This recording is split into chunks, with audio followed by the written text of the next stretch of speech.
In this video, we explore the life of Benito Mussolini, the Italian dictator who became a close ally of Adolf Hitler during World War II and the founder of fascism. Here are 10 key facts about his rise and fall. Benito Mussolini was born in 1883, at a time when Italy was still recovering from centuries of fragmentation. Just 22 years before his birth, Italy had unified under a single monarchy.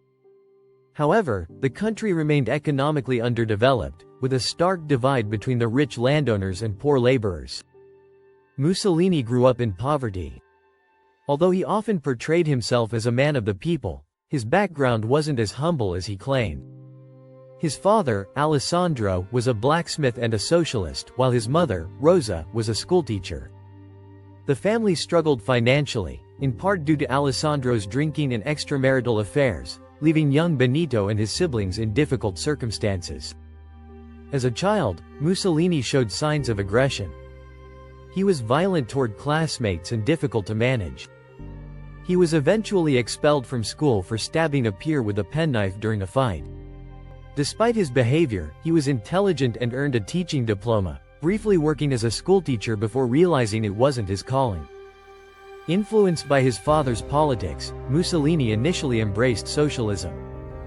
He left Italy for Switzerland in search of work and carried with him a medallion of Karl Marx. Life in Switzerland was hard, but he immersed himself in the works of socialist and anarchist thinkers. He made an impression on fellow revolutionaries and began propagating his views. By 1904, Mussolini returned to Italy. He briefly abandoned political life, indulging in a hedonistic lifestyle in Venice. But his revolutionary spirit soon resurfaced, and he began working as a journalist.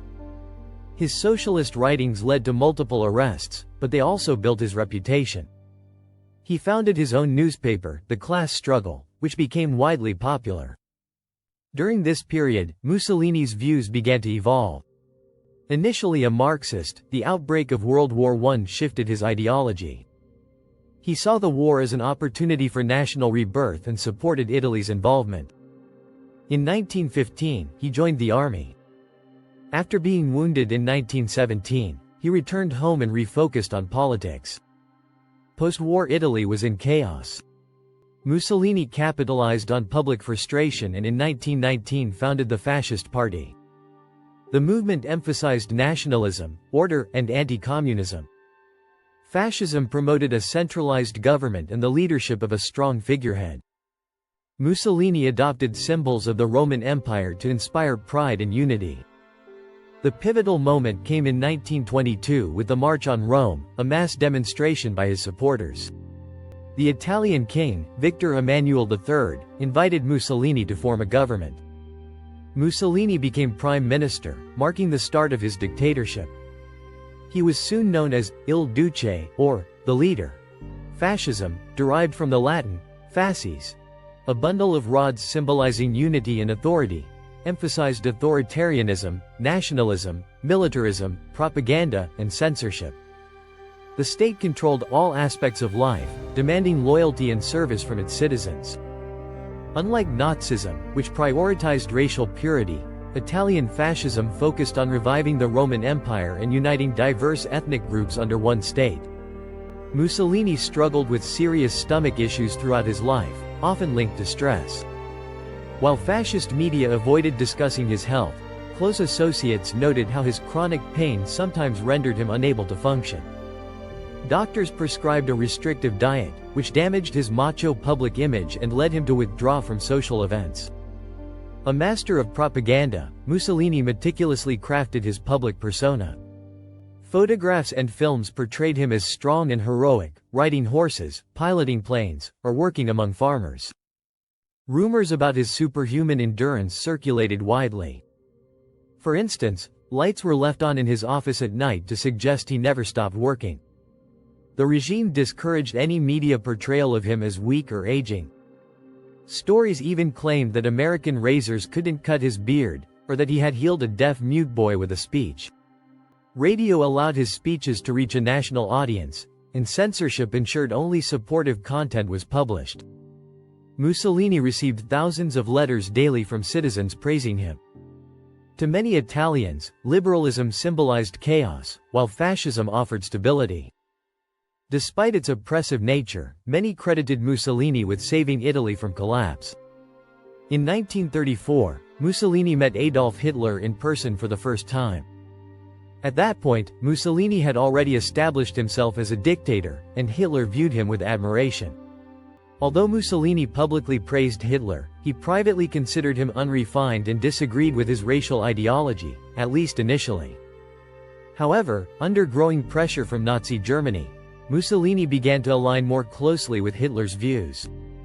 In 1938, he introduced racial laws stripping Italian Jews of their rights, primarily to gain Hitler's approval. In 1939, the two nations signed the Pact of Steel, pledging mutual support in case of war. When Hitler informed Mussolini in August 1939 that Germany would soon invade Poland, Mussolini hesitated. Advisors warned that Italy wasn't ready for war due to poor industrial capacity and weak military forces. Nevertheless, in 1940, Italy joined the war on Germany's side, a decision that marked the beginning of Mussolini's downfall.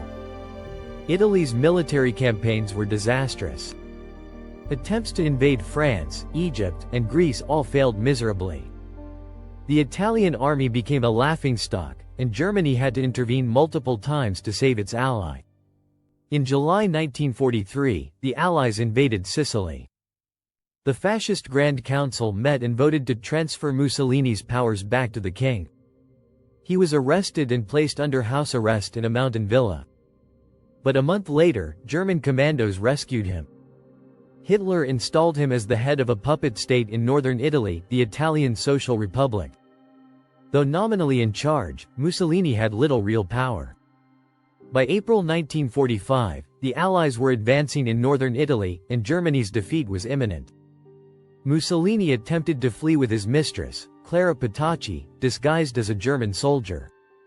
However, he was recognized and captured by Italian partisans. The following day, Mussolini and Petacci were executed by gunfire near Lake Como. Their bodies were taken to Milan, where they were publicly displayed, beaten, and desecrated by an enraged crowd. Even after his death, Mussolini's legacy remained controversial. While widely condemned, some in Italy, especially among older generations, continued to view him as a strong leader who restored national pride. Why do some people still admire authoritarian figures from the past? That remains a question worth considering. Thanks for watching this video until the end. Don't forget to like and subscribe. Hope to see you again soon.